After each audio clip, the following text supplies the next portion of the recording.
Continuando a leitura do livro O Céu e o Inferno, a Justiça Divina segundo o Espiritismo, tradução da primeira edição francesa de Allan Kardec. Vamos agora ao capítulo 2, os casos, os exemplos de Kardec. Senhor Sanson. O Sr. Sanson, antigo membro da Sociedade Espírita de Paris, faleceu no dia 21 de abril de 1862, após um ano de cruéis sofrimentos.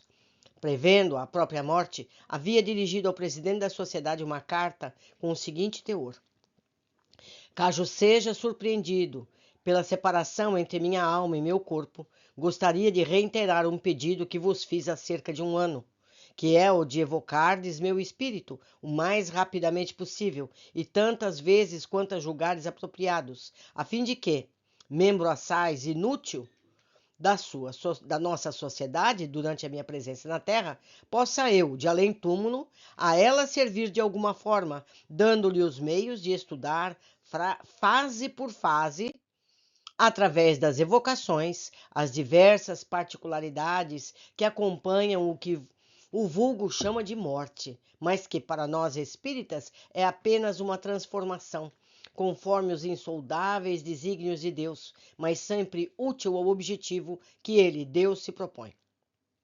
Além dessa autorização e pedido, para me honrardes com espécie de autópsia espiritual, que o meu pouco adiantamento como espírito tornará talvez estéril e que vossa sabedoria naturalmente saberá circunscrever é um número limitado de tentames. Atrevo-me a rogar pessoalmente a vós e a todos os meus colegas que tenham a boa vontade de suplicar ao Todo-Poderoso que permita aos bons espíritos assistirem-me com seus bondosos conselhos, em particular São Luís, nosso presidente espiritual, guiando-me na escolha e na época de uma reencarnação, assunto que desde já me preocupa muito.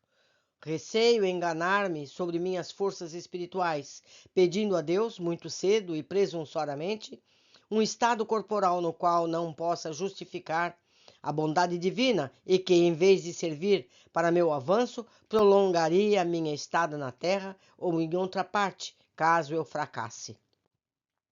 Para satisfazermos seu desejo de ser evocado o mais rápido possível, após sua morte, dirigimos-nos para a câmara mortuária com alguns membros da sociedade, onde, na presença de seu corpo, ocorreu a seguinte conversa, uma hora antes do sepultamento. Tínhamos nisso um duplo objetivo: cumprir uma última vontade do Sr. Sanson e observar, uma vez ainda, a situação da alma em momento tão imediato à morte, mormente de um homem eminentemente inteligente, esclarecido, profundamente cônscio das verdades espíritas. Haveríamos de constatar a influência de tais crenças sobre o estado do espírito, captando suas primeiras impressões. Nossa expectativa não foi em vão, quando o Sr. Sanson descreveu com perfeita lucidez um instante da transição. Viu-se morrer e renascer, circunstância pouco comum, em virtude da elevação do seu espírito. Câmara Mortuária, 23 de abril de 1862. Evocação. Atendo a vosso chamado para cumprir minha promessa. Caro Sr. Sanson, com prazer cumprimos um dever, o de evocá-lo o mais rápido possível após sua morte, como era o seu desejo. Diz ele, é uma graça especial que Deus concede ao meu espírito, permitindo comunicar-me. Agradeço-vos a boa vontade, mas estou tão fraco que tremo. Sofria tanto o senhor que imagino podemos perguntar como está passando agora? Sente algumas dores? Que sensações experimenta ao comparar sua situação atual com a que 2 dias atrás? Diz ele, minha situação é ditosa, porquanto nada mais sinto de minhas antigas dores. Encontra-me restabelecido, sinto-me como novo, como se diz entre vós. A passagem da vida terrestre para a vida dos espíritos foi, inicialmente, incompreensível para mim, porque fica-se algumas vezes vários dias sem lucidez, antes de morrer. Porém, fiz uma prece a Deus pedindo-lhe que eu pudesse falar àquele que amo, e Deus atendeu-me. Após quanto tempo recuperou a lucidez das ideias? Após 8 horas. Deus, repito, deu-me prova de sua bondade, julgando-me digno o bastante, e eu jamais poderei agradecer-lhe o suficiente.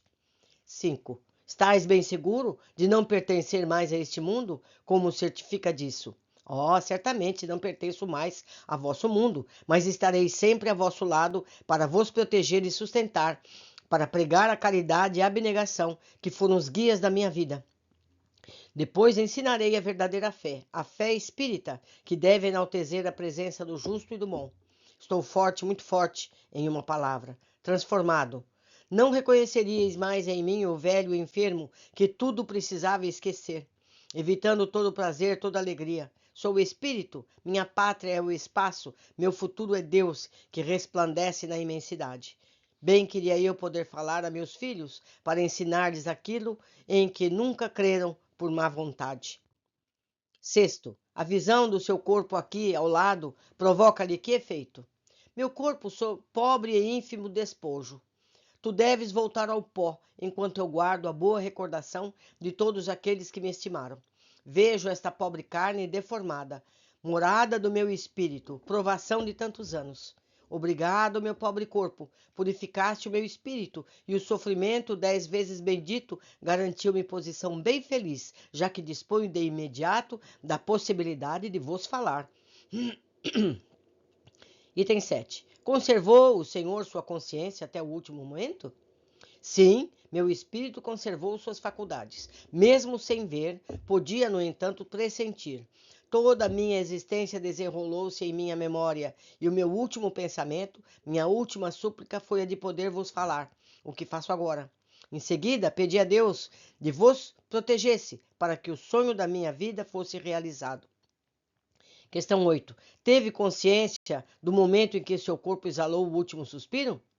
O que se passou com o Senhor nesse momento? Que sensação experimentou? Desfaz-se a vista, ou melhor, a visão do espírito. Apaga-se, encontra-se o vazio, o desconhecido. Arrastados não sei por que encanto, achamo-nos num mundo em que tudo é alegria e grandeza. Eu não mais sentia, não compreendia, preenchia-me contudo inefável felicidade e não mais sentia a constrição da dor. 9ª questão. Tem o senhor conhecimento do que pretendo dizer diante do seu túmulo? Resposta. Logo que minhas primeiras palavras da pergunta foram ditas, o espírito respondeu sem que fosse concluída a indagação. E respondeu ainda, sem que tivesse sido questionado sobre a controvérsia levantada entre os assistentes quanto à conveniência de que fosse lida esta comunicação no cemitério, dado que alguns dos presentes poderiam não compartilhar de tais opiniões. Meu amigo, tenho ciência porque ouvi ontem, assim como vejo hoje. Minha satisfação é muito grande. Obrigado, obrigado. Fale para que me compreendam e o estimem. Nada há a temer, porque se respeita a morte. Fale, pois, para que os incrédulos tenham fé. Adeus, fale, coragem, confiança em que possam meus filhos converter-se a essa crença venerança. J. Sanson. Durante a cerimônia no cemitério, ele ditou as seguintes palavras. Que a morte não vos aterrorize, meus amigos. Ela é uma etapa para vós, se souberstes viver bem. É uma felicidade, se a houverdes merecido dignamente, cumprido bem as vossas provas. Eu vos repito, coragem e boa vontade. Não atribuais, senão, um mínimo valor aos bens da terra, sereis recompensados. Não se pode muito desfrutar sem tirar o bem-estar dos outros e sem fazer, do ponto de vista moral, um imenso mal. Que a terra me seja leve. Nota número 161. Os bens terrenos são limitados, mas com a revolução moral que se inicia, está entre as transformações sociais levar os benefícios da modernidade a todos os seres humanos, sem distinção, pela igualdade efetiva de oportunidades quanto à educação, saúde, moradia, relação familiar, trabalho, lazer, liberdade de escolha, pensamento e consciência. Também a superação dos privilégios, abusos e preconceitos. O Espiritismo faz compreender que a caridade desinteressada e a fraternidade são necessárias para a renovação social. Que bela mensagem, que belo exemplo tivemos. Que belo exemplo tivemos. Espero também tenham apreciado e vamos ver os próximos exemplos de desencarnes que teremos pela frente. Por hoje, ficamos por aqui. Abraços.